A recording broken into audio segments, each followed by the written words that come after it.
No rastro das linhas alemãs na Segunda Guerra Mundial, um icônico emblema chamava a atenção. Uma placa de metal polido, em formato de meia-lua, era carregada no pescoço de alguns dos soldados nazistas mais temidos. Brilhante e entalhada com algumas gravuras, era usada com orgulho, simbolizando o comprometimento inabalável e a autoridade arrepiante de seu dono. Este emblema, conhecido como Gorjal, marcava a Feldgendarmerie, a terrível polícia militar alemã. Inicialmente, em territórios sob o controle da Wehrmacht, ela era a força encarregada de realizar tarefas aparentemente simples, desde supervisionar o tráfego e vigiar os habitantes, até, claro, reprimir qualquer indício de resistência. Entretanto, à medida que a guerra se intensificava, a responsabilidade de seu dever tornava-se ainda maior. Em 1943, os portadores do Gorjal Brilhante foram incumbidos de manter a disciplina dentro da própria Wehrmacht. Eles se transformaram nos guardiões finais da lealdade, o baluarte final contra o menor indício de rebeldia. O significado do Gorjal logo se estenderia para servir, de fato, como um lembrete severo da brutal força que formava a determinação dos militares alemães. Nas sombras, seus detratores começaram a atribuir-lhes apelidos jocosos, que pareciam ecoar pelas forças armadas com uma rapidez bem agorenta. Termos como Kettenhunde, ou cães acorrentados, e Heldenklauer, ladrões de heróis, logo se espalharam, transformando-os em espectros iminentes de uma Alemanha em tempo de guerra que estava prestes a se desfazer. A evolução da polícia militar alemã, conhecida como Feldgendarmerie, é uma história secular, repleta de disciplina, mudanças e, em vários momentos, exercício arbitrário de poder. Há centenas de anos, nos antigos exércitos germânicos, o marechal, cujo título deriva das palavras germânicas para cavalo e servo, era quem mantinha a ordem no campo. Inicialmente, ele garantia o bem-estar dos cavalos do exército, cruciais para a movimentação dos grandes batalhões. Mas com o tempo, seu papel evoluiu, abrangendo a administração e o policiamento militar. Por volta de 1312, uma proclamação real concedeu aos marechais considerável poder. No século XVI, a Alemanha também passou a utilizar o termo francês Provost, reitor em português. De acordo com textos históricos, um Provost era responsável por punir soldados desertores e supervisionar os que cometiam crimes, atuando como juiz, júri e executor. O ano de 1577 viu o surgimento de unidades policiais montadas nas regiões germânicas, que passaram a ser conhecidas como sardos. No século XVIII, o rei Friedrich Wilhelm I inovou, mobilizando menos seus sardos para batalhas e mais para tarefas como prender desertores. Em 1740, eles adotaram formalmente o título de Feldjägerkorps, assumindo funções como controle de tráfego, entrega de mensagens e escolta de membros da realeza. À medida que sua importância crescia, as tropas diversificaram suas tarefas, especializando-se no mapeamento de estradas, investigações e desempenhando funções essenciais de polícia administrativa e militar. O século XIX começou com mudanças. O exército prussiano, nos anos 1800, formou as Armées Gendarmerie, herdando os deveres das antigas unidades de hussardos, notadamente seu papel em ambas as guerras napoleônicas. Posteriormente, entre 1810 e 1812, regiões como a Saxônia, Württemberg e Baviera estabeleceram forças policiais rurais inspiradas na gendarmeria francesa napoleônica. À medida que o panorama geopolítico da Europa mudava mais uma vez, a Feldgendarmerie enfrentaria novos desafios e papéis, ecoando o contexto social tumultuado de um continente à beira do precipício. Na época da Guerra Franco-Prussiana, em 1870, foram estabelecidas formalmente unidades das Feldgendarmerie. Sua missão ia desde manter a ordem, patrulhar campos de batalha, prevenir saques, servir às cortes marciais, até dar suporte ao controle do tráfego. Essas unidades preencheram lacunas deveras importantes em tempos de guerra. Depois do fim glorioso da curta Guerra Franco-Prussiana para os estados germânicos, suas unidades de polícia militar foram desmanteladas, tendo sido necessários vários anos para que retornassem à atividade. Com a eclosão da Primeira Guerra Mundial, O exército alemão formou cerca de 33 companhias de Feldgendarmerie, cada uma delas contendo cerca de 60 homens e suboficiais. Suas principais tarefas incluíam a busca de armas em casas e aldeias, a captura de soldados inimigos e espiões, o patrulhamento de campos de batalha e o transporte de indivíduos condenados, dentre outros. Antes do fim da guerra, em 1918, a Feldgendarmerie expandiu-se para 115 unidades, compostas principalmente por suboficiais da Polícia Civil e homens alistados da cavalaria, que operavam em patrulhas de 3 homens. No entanto, após a assinatura do Tratado de Versalhes, a Alemanha foi forçada a impor um drástico limite ao número de efetivos do exército. Por causa disso, foram dissolvidas todas as unidades da Feldgendarmerie, e no pós-guerra, o Reichswehr não dispunha de um ramo de polícia com as mesmas funções. Eram agora os soldados regulares que desempenhavam as funções que eram normalmente atribuídas à polícia militar. Quando Adolf Hitler chegou ao poder em 1933, ele liberou incentivos para que muitas formações policiais do Terceiro Reich pudessem agora ser reunidas. Essas unidades herdavam, muitas vezes, a complexa hierarquia das forças armadas alemãs. Entre as forças policiais alemãs e suas organizações de segurança encontravam-se a Geheimfeldpolizei, o Heerstreiffelddienst, a Marinekustenpolizei e, mais uma vez, a Feldgendarmerie. Esta unidade militar, de modo distinto, treinou exaustivamente seus membros em táticas de infantaria. Eles não eram considerados apenas soldados, eles receberam ampla autoridade policial, colaborando frequentemente com as polícias secretas e líderes militares e civis da Alemanha. À medida que a Feldgendarmerie aprimorava suas habilidades e autoridade, rigorosos programas de treinamento foram estabelecidos, preparando o terreno para uma força muito mais organizada e temível. Em Potsdam, nas vizinhanças de Berlim, a Feldgendarmerie alemã inaugurou sua escola especializada de polícia militar para treinar sua crescente força. Após a ocupação da Tchecoslováquia e da Polônia, escolas de formação adicionais também foram estabelecidas em Praga e Litzmannstadt-Gürnau.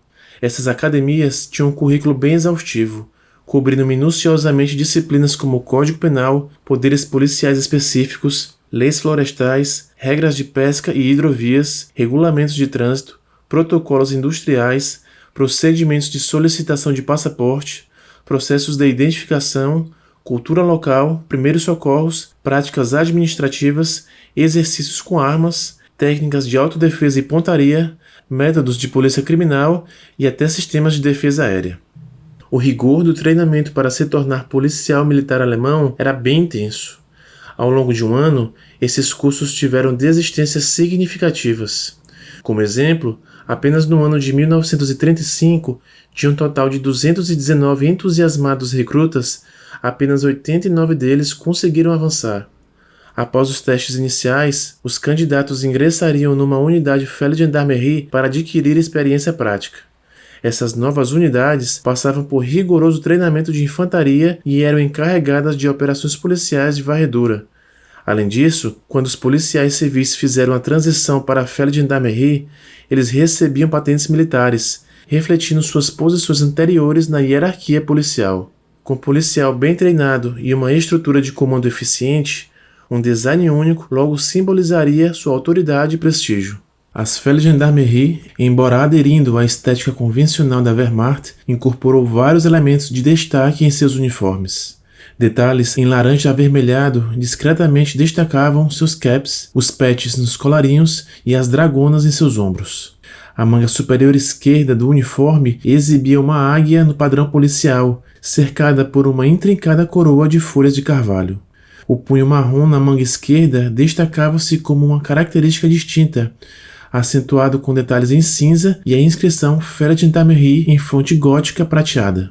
No entanto, a joia da coroa, aquilo que diferenciava a Feldgendarmerie, era, sem dúvida, o gorjal de serviço. Este pingente de metal em forma de meia-lua, elemento identificador da polícia militar da Wehrmacht, inspirava-se no equipamento de proteção medieval, especificamente os colares de aço empregados durante as lutas corpo a corpo, e também tinha semelhanças com aqueles utilizados pela Feldgendarmerie durante a Primeira Guerra Mundial. A placa curva, feita em chapa de aço, exibia um emblema nacional no centro, e era preso pelas pontas, justaposta sobre um fundo cinza escuro com a inscrição Felgendamery em caracteres latinos. Uma corrente de aço simples deixava o gorjal pendurado no pescoço do soldado. Apesar de terem ganhado o apelido de Kettenhunde, ou cães acorrentados, devido à sua infâmia entre os soldados alemães regulares, o gorjal logo se tornaria um poderoso emblema de autoridade e controle.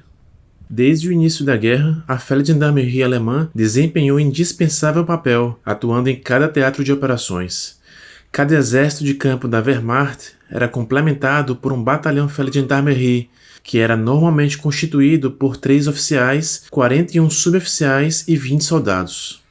Armados com pistolas Walther, adaptadas para o uso da polícia civil, eles também ostentavam um armamento mais pesado, incluindo metralhadoras MG-42 e MG-34, frequentemente montadas em seus diversos veículos, desde motocicletas até veículos de combate. Além das funções normais de polícia militar, os Kettenhunde eram frequentemente encarregados de funções de ocupação em territórios sob controle nazista. Suas funções nas áreas atrás das linhas de frente eram bem diversas. Iam desde a gestão do tráfego e de populações locais até o papel de caçar inimigos que ficaram presos nas linhas alemãs. Além disso, a Felgendarmerie tinha também autoridade para revistar indivíduos e propriedades. Eles poderiam também contar com a assistência de qualquer outro pessoal, fosse militar ou civil.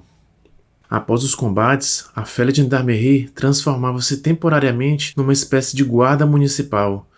Eles enfrentavam guerrilheiros, reuniam refugiados e prisioneiros, garantiam a entrega de armas e orientavam o trabalho de civis. Seus membros mantinham-se nos mais altos padrões de disciplina. Se um oficial se desviasse do código de conduta da instituição, enfrentaria um rápido retorno ao seu posto de trabalho original, marcado pela vergonha. Mas sua influência não se limitava a essas tarefas. Às vezes, seus próprios uniformes desempenhariam papéis no teatro mais amplo de guerra. Devido à natureza de suas funções, a Felgendarmerie tinha autoridade para passar por bloqueios de estradas, postos de controle e áreas de segurança. Seus homens também possuíam antiguidade sobre todos os outros soldados, até sua patente, qualquer que fosse o ramo do serviço desempenhado. Contudo, tanta autoridade tornou-se uma faca de 2 gumes num caso particular. Em plena Segunda Guerra Mundial, na ilha de Creta, o Office of Special Operations britânico executou uma ousada operação, o sequestro do general Heinrich Keiper, o novo comandante das forças alemãs daquele lugar.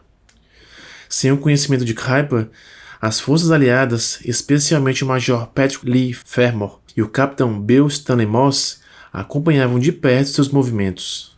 Com a ajuda de guerrilheiros cretenses, a dupla elaborou um plano para capturar o general e transportá-lo de lá até o Egito. A missão estava repleta de perigos. A dupla tinha, no entanto, alguns ases na manga.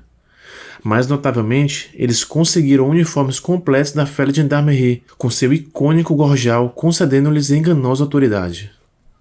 Usando esse disfarce, estabeleceram um falso posto de controle perto da residência de Keiper em Knossos.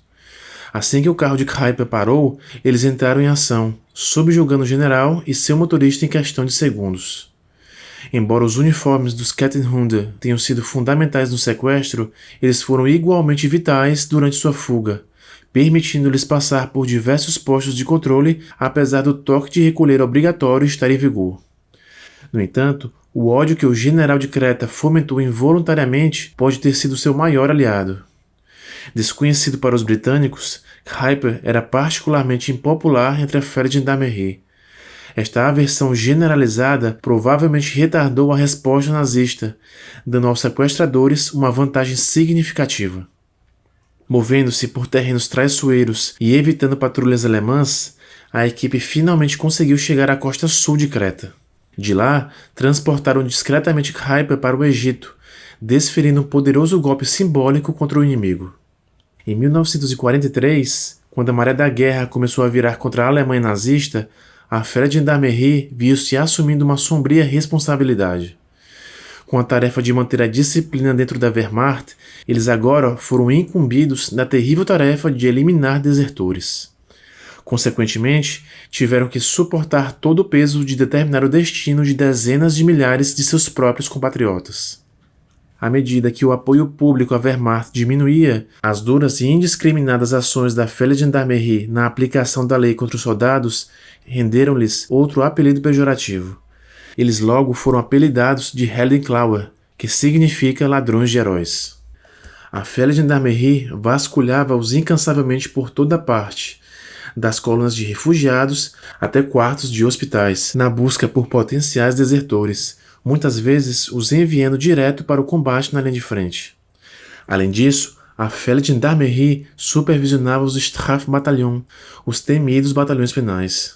Essas eram unidades punitivas reservadas aos soldados que haviam enfrentado cortes marciais e condenados com execução diferida.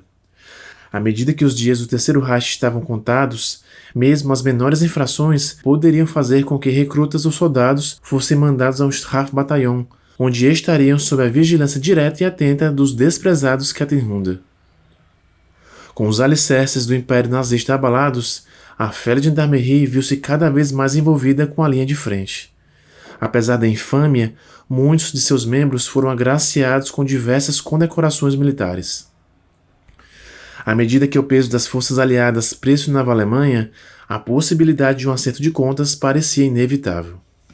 Após a rendição da Alemanha em maio de 1945, muitas organizações governamentais do Terceiro Reich foram sistematicamente desmanteladas. Contudo, muitos membros da Feldgendarmerie, particularmente aqueles que escaparam do cativeiro soviético, foram reaproveitados para funções de policiamento pelos próprios aliados ocidentais.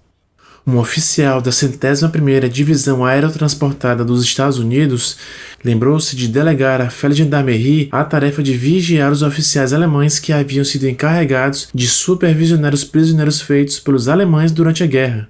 Era uma inversão de papéis impensável poucos meses antes. Um outro relato, aparentemente mais intrigante, menciona o 8º Corpo Britânico em Schleswig-Holstein. Eles aparentemente montaram um regimento completo da Feldgendarmerie para garantir a disciplina e a ordem nos centros de desmobilização. Composto por 4 batalhões e um batalhão de Estado-Maior, esse regimento era composto apenas por voluntários, dentre os quais ex-policiais. Eles se distinguiam por uma braçadeira com o título Wehrmacht Ordnungstruppe, ou Tropa de Ordem das Forças Armadas.